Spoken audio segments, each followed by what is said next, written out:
是要他命格同源，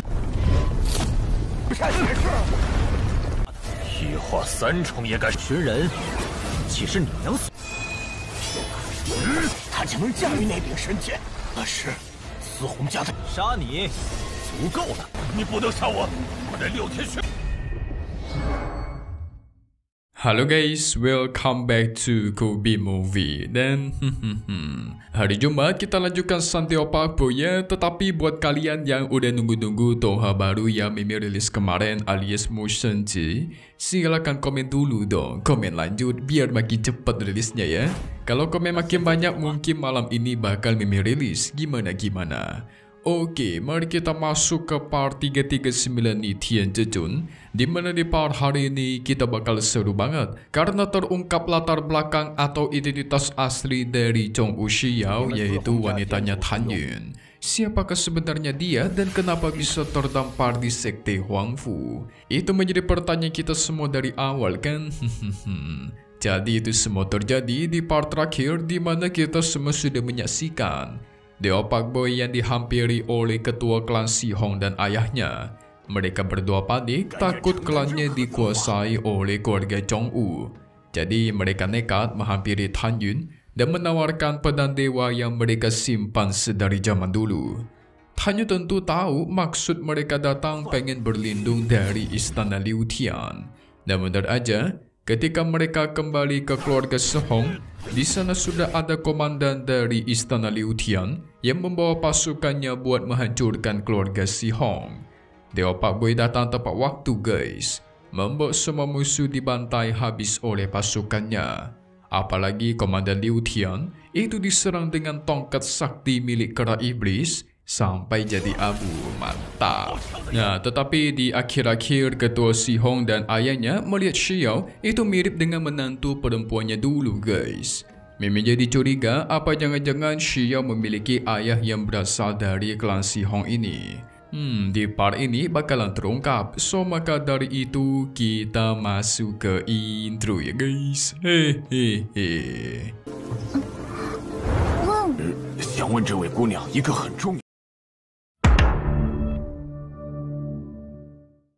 Ayah Si Hong cukup kaget ketika melihat mukanya Xiao karena sangat mirip dengan menantu perempuannya. Tentu hanya pengen tahu di manakah menantunya sekarang. Tapi sayang mereka tidak bisa menunjukkannya karena ada masalah yang cukup panjang di baliknya guys. Sehingga Xiao menyarankan agar Tan Yun mengambil dulu pedang dewa yang ada di sini. 还是你取回神剑更重要。 此事说来， Tan Yun pun dibawa ke ruang rahasia menemui pedangnya.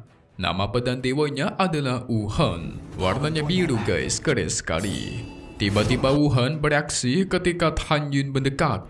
Padahal selama 80.000 tahun, pedang ini tuh tidak pernah bereaksi sedikit pun.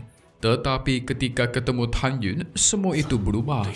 Nah, inilah pedang dewa yang selalu diincar oleh keluarga Zhong Wu. Sampai-sampai mereka berpura-pura menyetujui pernikahan antara adik dari ketua Si Hong dan Zhong Wu Xiao Xiao. Jadi Zhong Wu Xiao Xiao adalah adik dari ketua Zhong Wu guys. Karena keluarga Si Hong dibohongi, maka terjadilah perselisihan antar keluarga sampai puluhan tahun. The Opak Boy menggunakan kekuatannya untuk mengambil pedang dewa Wuhan. 8万多年来，这柄神剑 Hanya dalam waktu beberapa detik, segel pun terbuka dan keluar. Langsung berhasil dia ambil ke tangannya guys, mantul.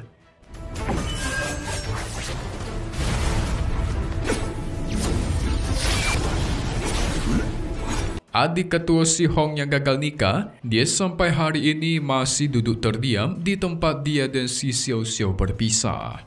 Mendengar marga Zhong Wu yang sama dengan Xiao, membuat Xiao langsung mengeluarkan harta serulingnya guys. Tentu ketua Si Hong mengetahui harta seruling ini. Disebut juga sebagai seruling giok darah. Itu jelas merupakan hadiah dari adiknya kepada Xiao Xiao guys. Wah, ketahuan sudah. Tan Yun pun pengen menemui adiknya ketua Si Hong.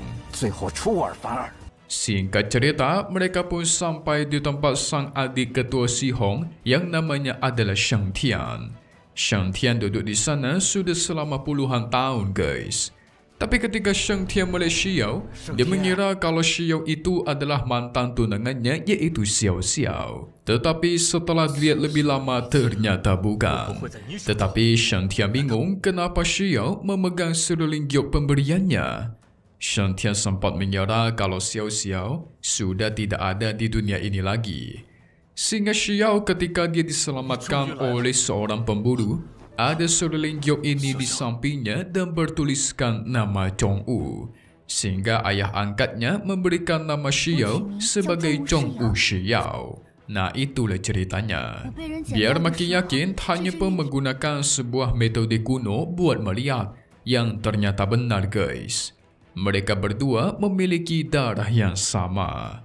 Jelas membuktikan kalau Xiao merupakan anaknya.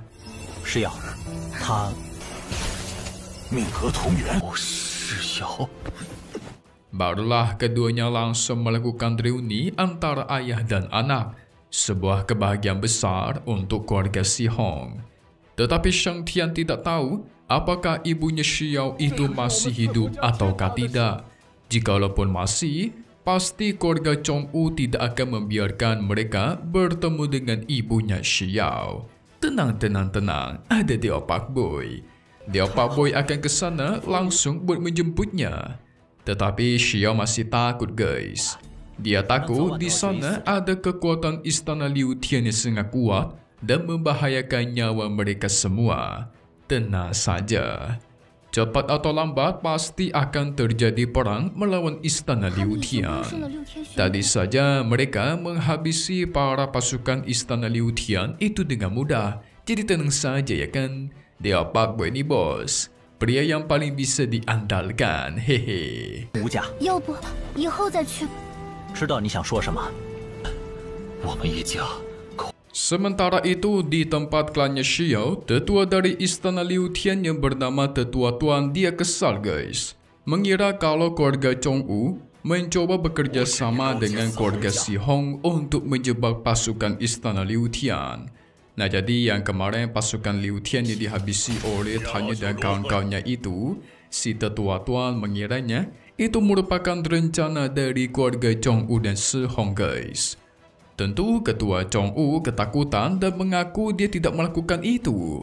Tapi tiba-tiba mereka mendapatkan informasi kalau keluarga Si Hong itu datang bersama dengan orang-orang dari sekte Huangfu. Nah lo, membuat tetua Tuan semakin murka lah. Semakin yakin kalau dia pengen dijebak oleh ketua Chongwu dan Tuar. Tiba-tiba bangunan di sana itu dihancurkan oleh gerai iblis 是 Laoyan. 否轮到老朽了？老朽派去取剑的那些下属，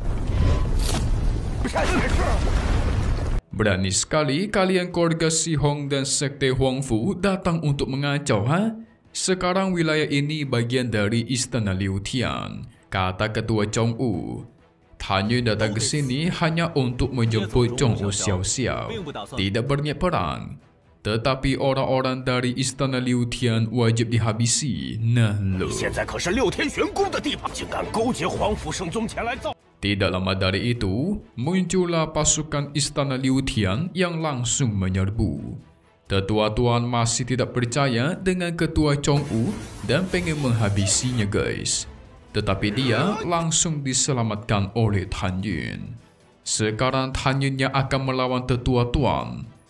羽化三重也敢！群人，岂是你能随？不，段长老饶命啊！ Segera pedang-pedang deonnya pun dikeluarkan. Melihat pedang deon digunakan Tan Yun, salah satunya itu berasal dari keluarga Si Hong. Tentu ketua Chongwu terkejut karena itulah pedang yang dia incar guys. Pada akhirnya Deo Pak Boy mengeluarkan menara penekan iblis dan Tuar. 他竟能驾驭那柄神剑，那是司红家的。 杀你，足够了。 Tetua Tuan ditekan sampai meninggoy. Mantap. Mereka pun langsung mengancam ketua Chongwu untuk menunjukkan di manakah Chongwu Xiao Xiao. Dia sampai diancam dengan pedang pembantai dewa guys. Langsung takutlah dia ya kan. mengaku kalau Xiao Xiao sedang dipenjara di kediamannya. Segera mereka pun pergi ke kediamannya dong. 禁足在他的住处，恳宗主饶命，小孽种！ Ketika sampai dan membuka pintu, Shang Tian memanggil namanya Xiao Xiao, membuat si Xiao Xiao kaget dan tidak percaya akan apa yang dia lihat dan tuar. Pelukanlah mereka berdua. Xiao Xiao mengira Shang Tian sudah tidak cinta kepadanya. Sudah puluhan tahun mereka berpisah. Xiao pun maju berlutut dan memanggil ibunya, guys. Yes, benar. Dia adalah anaknya kita. Xiao Xiao melihat seruling pemberiannya, dia pun langsung sedih dan memeluk Xiao. Nah, dulu ketika Xiao masih bayi, dia itu membawa Xiao kabur ke pegunungan Tianfa, guys. Mengira aman tetapi ternyata masih dikejar oleh keluarga Chongwu. Jadi nggak ada pilihan, sang ibu harus menitipkan Xiao di sarang serigala. Tapi Tuhan sangatlah baik membuat Xiao selamat sampai sekarang. Dengan ini keluarga mereka pun bersatu kembali. Tapi ya guys, kalau Mimin pikir-pikir, si Shang Tian sama Xiao Xiao itu kan belum nikah ya. Yang berarti Xiao ini adalah anak di luar nikah dong. Waduh. Ketua Chongwu sebenarnya adalah abangnya si Xiao Xiao. Tapi semenjak dia dipenjara di sini, Xiao Xiao sudah tidak menganggapnya sebagai kakaknya guys. Sudah tidak ada hubungan antar keluarga. Bahkan dia sengaja memisahkan dirinya dengan Shang Tian dan menganggap Xiao sebagai anak haram aib keluarga. Waduh. Xiao ingin menghabisinya, tetapi Tan Yun menyuruh untuk biarkan saja. Orang-orang istana Liu Tian banyak yang meninggal di sini. Pasti nanti istana Liu Tian akan datang buat mencari penjelasan. Yang ujung-ujungnya dia bakal dituduh dan disiksa oleh orang-orang istana Liu Tian. Mantap. Ketua Chongwu masih mencoba meminta pertolongan guys. Dia bersedia menyerah kepada sekte Huangfu. Ya boleh-boleh aja sih. Asalkan Ketua Chongwu bisa mengambil kembali pedang dewa yang dia serahkan kepada istana Liu Tian. Yang dimana itu nggak mungkin guys. Hahaha. Ketua Chongwu pun berteriak kalau keluarga Chongwu tidak bakal jatuh begitu saja. Ya, itu pun dengan catatan kalau dia bisa selamat dari serangannya istana Liu Tian ya. Ya kalau nggak bisa ya wassalam dong. Keluarga Chongwu hancur sepenuhnya. Tapi kalau kalian perhatikan, ini sebenarnya satu persatu latar belakang istri Tan Yun itu diungkapkan. Si Yu Qin udah, Shen Suping udah, Mu Mengyi juga udah, Kong Sun Roshi apalagi, dan Xian Er ya kalian sudah tahu lah. Sekarang si Xiao, yang paling menariknya adalah semua istrinya Tan Yun latar belakangnya itu memiliki hubungan dengan pedang-pedang dewanya guys. Emang udah takdir kayaknya nih. Cuma yang belum kita tahu adalah si Ziyan. Kira-kira gimanakah ceritanya Ziyan ya? Karena sebenarnya guys, si Ziyan itu bukanlah adik kandungnya Mu Mengyi. Mereka hanya dijadikan anak angkat oleh satu keluarga yang sama. Dan mereka jadi kakak adik ketika masuk ke sekte Huangfu. Jadi bukan kakak adik kandungnya. Dan sayang sekali kali ini tidak ada spoiler untuk episode selanjutnya. Mungkin karena masuk ke episode 360 kali ya. Jadi nggak dikasih guys. Biar makin kepo dong. So, selesai dulu untuk part 339 Ni Tian Zhezhong. Against the Sky Supreme melawan langit yang tertinggi. Kita bakal update lagi di hari Jumat ya guys dan hari Senin. Satu hal yang pasti cuma di sini, Kobe Movie. Thank you buat kalian semua yang nonton dan selalu support channel Mimin. Semoga kalian semua sehat selalu. Mimin pamit undur diri dulu.